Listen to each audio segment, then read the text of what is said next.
Hello guys, welcome back to our channel. We are so excited to have you again. The incident of October 2020 is still generating a lot of controversy. The government had given a promise, as Lagos State government has given a promise that they are going to release the footage to the judicial panel of investigation in Lagos for them to prove the Lekki shooting. But still, most of what we have heard is quite contradictory. The federal government or the presidency has decided to speak up concerning the issues, and they are discrediting the report submitted by Amnesty International, who had claimed that their crisis response expert has investigated and verified the social media videos and photographs that confirm the security forces were actually present at the Lekki Tollgate when the shooting occurred, and they have published it on their website. Nigerian Bar Association also, and an activist, Raphael Adebayo, in a separate reaction to Amnesty statement, reiterated the call for the probe of the Lekki shooting. So a lot of issues the presidency has spoken, which I'm going to read to you exactly what the presidency had to say via one of the senior spokespersons. So just joining with me. But before we continue, if you've not subscribed to our channel, kindly hit the red subscribe button and also the bell icon so that you can get notification anytime we publish our videos on YouTube. All right, let's look at the news in detail. The Amnesty International on Wednesday had released a statement titled "Authority Must Stop Attempt to Cover Up Lekki Tollgate Massacre New Investigative Timeline." They provided photograph and footage confirming that military vehicle conveying the troop left their base Bonny Camp at about 6:29 p.m. for the toll gate. The statement explained that the military vehicles were filmed leaving Bonny Camp on videos shared on social media. The group further disclosed that footages also showed four vehicles with flashing light in a convoy, and they appear to be vehicles used by the Nigerian military and police. The statement further said the same vehicle headed east along Ozumba Marigwe Avenue and passed several international embassies and consulates, including the Japanese embassy and the Australian High Commission. The footage traced tracked the vehicle to a toll gate and showed the troop firing on the NSAS protesters at approximately 6:45 p.m. The statement read, "The Nigerian authority must end their attempt to cover up the Lekki Tollgate massacre. The timeline collates photograph and video footage to confirm that the Nigerian army vehicle left Bonny Camp, a military base approximately 7 minutes drive from the toll gate at 6:29 p.m. local time on 20th of October. Footage then tracked the vehicles to the toll gate at approximately 6:45 p.m. The Nigerian military opened fire on the NSAS protesters who were peacefully calling for an end to police brutality. Further photographs and footage capture the vehicle arriving at the toll gate before the peaceful protesters was disrupted by men in military uniform and gunfire is heard. As nighttime descended, protesters continued to film and share video of the shooting. Later in the evening, videos of the victims were also shared on social media. Country director of Amnesty International, Osas Ojigo, said what happened at Lekki Tollgate had all the traits of the Nigerian authority pattern of a cover-up whenever their defense and security forces commit unlawful killing.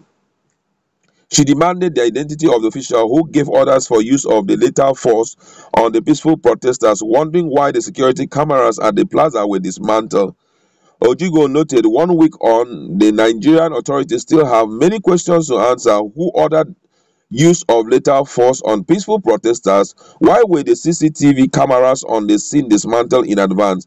And who ordered electricity being turned off minutes before the military opened fire on the protesters?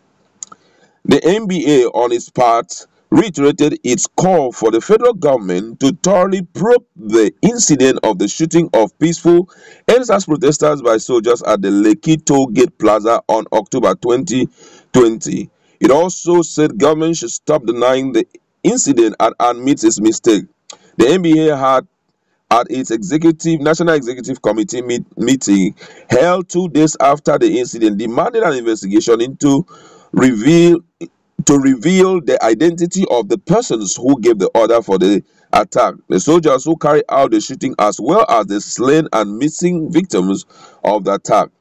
Requested by one of our people to react to Wednesday release by Amnesty International giving a timeline of the attack by the soldiers, the NBA, through its publicity secretary of the NBA, Mr. Ram Lucas, said the continuously changing claims of relevant authorities concerning the incident has further shown that there was the need for thorough probe into the incident by the federal government.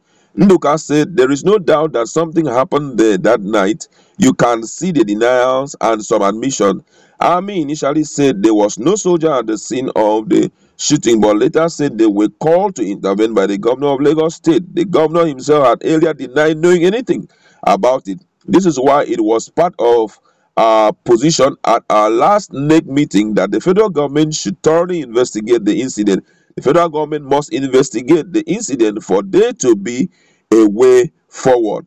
He further added, you can recall that it was the disbelief that the protesters had in the government that made them to continue protesting despite government promise to meet their demands. Ordinarily, the citizens should believe the government when government says something. But this was not the case when the government promised to meet the demands of the NSAS protesters, because many of such promises has been made by government and were not fulfilled as expected. Now the presidency themselves have decided to also speak up concerning this same case, which is really causing a lot of issues right now. And the special assistant to the president on media and publicity, Mr. Femi Adesina, has rejected the report by Amnesty International on the Lekki shooting. Adesina, who is the president's most senior spokesperson, said on Thursday that Amnesty could not have more facts about the country than the presidency, which had a helicopter view of events that happened in the country. Speaking on an interview, Adesina had let me take that again. Speaking on an interview, Adesina said the looting and rioting were not caused by the military shooting because there was already violence.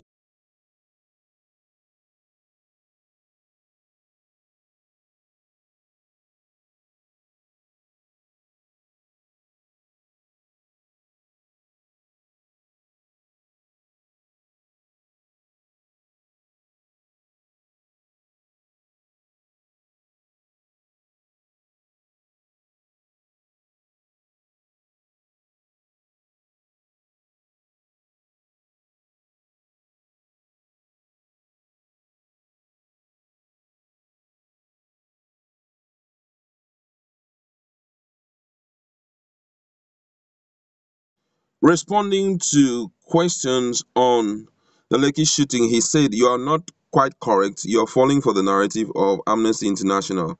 Amnesty is wrong. Anarchy has broken loose before even Lekki. The, the prisons in Bini and Oko had been broken open before Lekki. Orele police station has been burnt before Lekki. Many policemen have been born before Lekki, so you cannot say it was Lekki that precipitated all those things. Look at the timeline, look at when all those things happen. You will discover that it has happened before Lekki, so you are falling for the gambit of Amnesty International. Amnesty International does not have all the facts. They don't run this country. They shouldn't know beyond what they have been told. They shouldn't know more than you, and I should know, and I should know as media people, as watchers of development. Those were the words said by him. He went as if it was the president's thinking that Amnesty report was wrong. Adesina said the global watchdog had been known to always make unsubstantiated reports about Nigeria. According to him, he said many times the military has come out to dispute facts brought out by Amnesty. He said, when probed further as to whether the president approved the military action in Lekki as the commander-in-chief, Adesina said he would not want to undermine the work of the panel of inquiry looking into the matter. Wow. So you now see here that Nigerians have not still forgotten about the issue of this Lekki Tollgate firing. And up till today, Nigerians are waiting for a thorough investigation to be carried out. But right now, all hopes are on what the Judicial Panel of Inquiry and Investigation in Lagos will do, because right now the composition of the members of the panel, it's really interesting. We're hopeful that they won't be able to hide anything at the end of the day. Let's put our fingers together and see what will be the report, or how would the report look like, and if the military will accept that they were part of what happened in the toll gate on the 20th of October 2020. Thank you very much.